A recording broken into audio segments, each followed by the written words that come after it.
আসসালামু আলাইকুম, আশা করি সবাই ভালো আছেন। শীত শেষে গরম চলে এসেছে। এই টাইমটা হচ্ছে ফাইটার মাছ ব্রিডিং এর একদম আসল টাইম। বাংলাদেশ সহ আশেপাশের অন্যান্য দেশে এই টাইমে সবচেয়ে বেশি ফাইটার মাছ ব্রিডিং করানো হয়। অনেকেই ফাইটার মাছের ব্রিডিং নিয়ে ভিডিও চাচ্ছিলেন, তো ভাবলাম এটাই মুখ্যম সময় ভিডিও করার। আমি নিজেও যেহেতু ব্রিডিং শুরু করে দিয়েছি, এই জন্য আমার ব্রিডিং এর একদম শুরু থেকে শেষ পর্যন্ত প্রত্যেকটা ধাপে ধাপে আপনাদেরকে দেখাতে পারবো ইনশাআল্লাহ। চেষ্টা করবো ভিডিওটি ইনফরমেটিভ এবং ডিটেলসে করার। আশা করি ভিডিওটা আপনাদের উপকারে আসবে। অবশ্যই সম্পূর্ণ ভিডিওটা দেখবেন, দেখার পর ভালো লাগলে ভিডিওটি লাইক করতে পারেন, পেজটি ফলো দিয়ে ভিডিওটি অবশ্যই শেয়ার করে দিবেন। বেটা ফিশ ব্রিডের জন্য আমি আরএফএল এর প্লাস্টিকের বক্সগুলো ব্যবহার করি।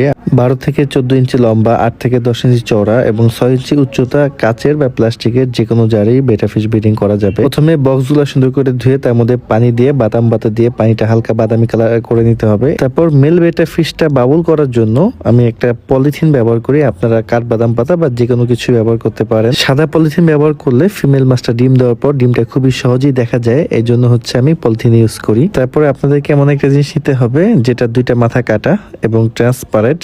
আমি এখানে অন টাইম কাপ নিয়েছি, আপনারা বোতল নিতে পারেন। একদম পানি কালারের প্লাস্টিকের বোতলে দুই মাথা কেটে নিলেও হবে। এটার মূল কারণ হচ্ছে ফিমেল মাছটাকে কাপের ভিতরে দিব এবং মেল মাছটাকে কাপের বাইরে দিব। এটা হচ্ছে ব্রিডিং এর একটা প্রসেস। এভাবে দিলে মেলটা ফিমেলটাকে বারবার দেখবে এবং মেল ফিমেল একে অন্যের প্রতি আকৃষ্ট হবে। এভাবে রাখাতে মেল ফিমেল দুটোই ব্রিডিং মোডে চলে আসবে। এভাবে মোটামুটি ঢেকে একদিন রেখে দিতে হবে। রেখে দেওয়ার পর যখন ঢাকনা তুলবেন তখন দেখা যাচ্ছে মেল ফিশটা প্রচুর পরিমাণে বাবল তৈরি করে ফেলবে। আর যখনই মেল মাছটা প্রচুর বাবল করবে তখন আমরা বুঝতে পারবো যে এটা ব্রিডের জন্য রেডি হয়ে গিয়েছে।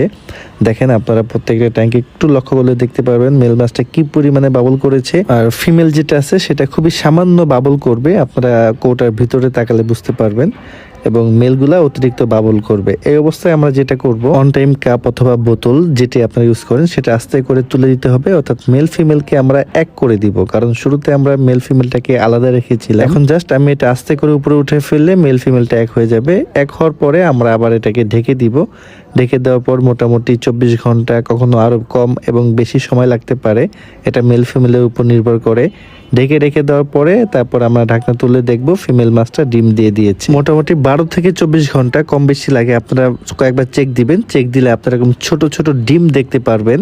এটা মেল ফিমেলের অ্যাক্টিভিটি অনুযায়ী কখনো আরো বেশিও লাগতে পারে।